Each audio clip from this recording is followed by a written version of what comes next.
बाबा जी सरकार कहलाए जाने वाले दरवेश बुजुर्ग सूफ़ी बरकत अली लुधियानवी रहमतुल्लाह अलैह को कौन नहीं जानता। इस साहिब मज़ार के बारे में कुछ ऐसे हक़ाइक़ मौजूद हैं जो आम तौर पर लोग नहीं जानते। इन छुपे हुए हक़ाइक़ और वाक़यात पर नज़र डालने के लिए आज की ये छोटी सी वीडियो बना रहे हैं।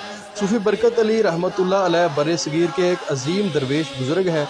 आपका मज़ार फैसलाबाद में समुंदरी रोड पर वाक़या है। इस दरबार की जो सबसे ख़ास बात है वो ये है कि यहाँ पर दूसरे दरबारों की तरह आपको कहीं पर भी ना तो कोई गल्ला नज़र आएगा और ना ही कोई चंदा लेने वाला नज़र आएगा। इसके बावजूद इस दरबार पर रोज़ाना लाखों रुपए के अखराजात आते हैं, लेकिन ये अखराजात मरीदैन से इकट्ठे नहीं किए जाते। यहाँ लंगर जारी सारी है और इस दहलीज पर आंखों का एक बेहतरीन हॉस्पिटल फीस बिल्ला चल रहा है, जहाँ पर महंगा तरीन इलाज होता है। दरबार शरीफ के अहाते में दाखिल होते ही एक रूहानी कैफियत सी तारी हो जाती है और दरबार शरीफ में होने वाले जिक्र में अगर आप बैठ जाएं तो आपका उठने को दिल नहीं करेगा। नाज़रीन, सूफ़ी बरकत अली रहमतुल्लाह अलैह की अहले बैत से मोहब्बत का आलम देखिए।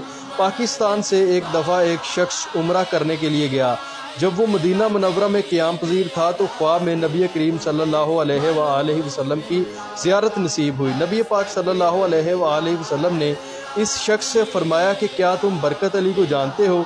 जिस पर इस शख्स ने कहा कि नाम सुना है, अलबत्ता मैंने देखा नहीं है। नबी पाक सल्लल्लाहु अलैहि वसल्लम ने फरमाया कि बरकत अली मेरा ख़ास बंदा है। आप सल्लल्लाहु अलैहि वसल्लम ने फरमाया कि जाओ पहले सूफ़ी बरकत अली से मिलकर आओ। ये वाक़या एक अखबार के मैगज़ीन में तहरीर है, जिससे ये वाज़ेह होता है कि सूफ़ी बरकत अली रहमतुल्लाह अलैह पर नबी करीम सल्लल्लाहु अलैहि वसल्लम की किस हद तक निगाह शफ़क़त है कि वो इनको अपना ख़ास बंदा तस्लीम करते हैं।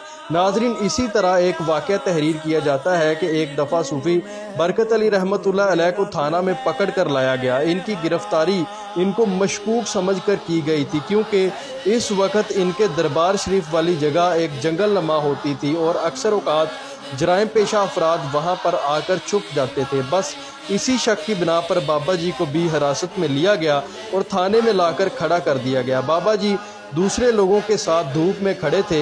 इतने में एक सब इंस्पेक्टर रैंक का बंदा आया और इसने देखा कि एक नूरानी चेहरे वाला बुजुर्ग धूप में खड़ा है, जिस पर इस पुलिस वाले ने कहा कि बाबा जी आप छाँव में आकर बैठ जाएं। थोड़ी देर बाद इस पुलिस वाले ने बाबा जी से कहा कि आप जा सकते हैं, आपका कोई कसूर नहीं है। जिस पर बाबा जी वहाँ से रवाना हो गए। सूफ़ी बरकत अली रहमतुल्लाह अलैह की करामत का तज़किरा सुनकर चंद महीने बाद इसी सब इंस्पेक्टर के दिल में ख्याल आया कि बाबा जी के दरबार पर हाज़िरी लगवाई जाए। जब वो सब इंस्पेक्टर बाबा जी के यहाँ हाज़िर हुआ तो बाबा जी सरकार ने दूर से ही कहा कि हेलो इंस्पेक्टर साहब आइए।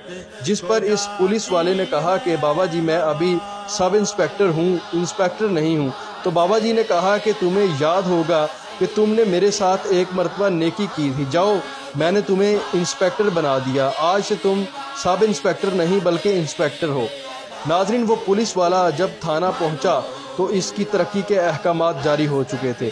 नाज़रीन, इसी तरह किसी ने बाबा जी से पूछा कि बाबा जी आप कोई काम नहीं करते और दरबार शरीफ पर लाखों रुपए के अखराजात आते हैं, जबकि आपने जो कुतुब लिखी हैं वो 40 से 45 लाख रुपए की लागत से लिखी गई हैं, जबकि आपके पास तो पैसे नहीं हैं, तो इतने पैसे आपके पास कहाँ से आते हैं? जिस पर आप रहमतुल्लाह अलैह जलाल में आ गए और सर मुबारक पर रखी हुई खाकी टोपी को हल्का सा सरकाया और हज़ारों नोट नीचे गिरने लगे। देखते ही देखते नोटों का ढेर लग गया और वो लोग देखकर हैरान रह गए। जिस पर आपने फरमाया कि हमारी रोज़ी परिंदों की तरह है, जो सुबह भूखे घोंसलों से निकलते हैं और शाम को सर होकर वापस लौटते हैं।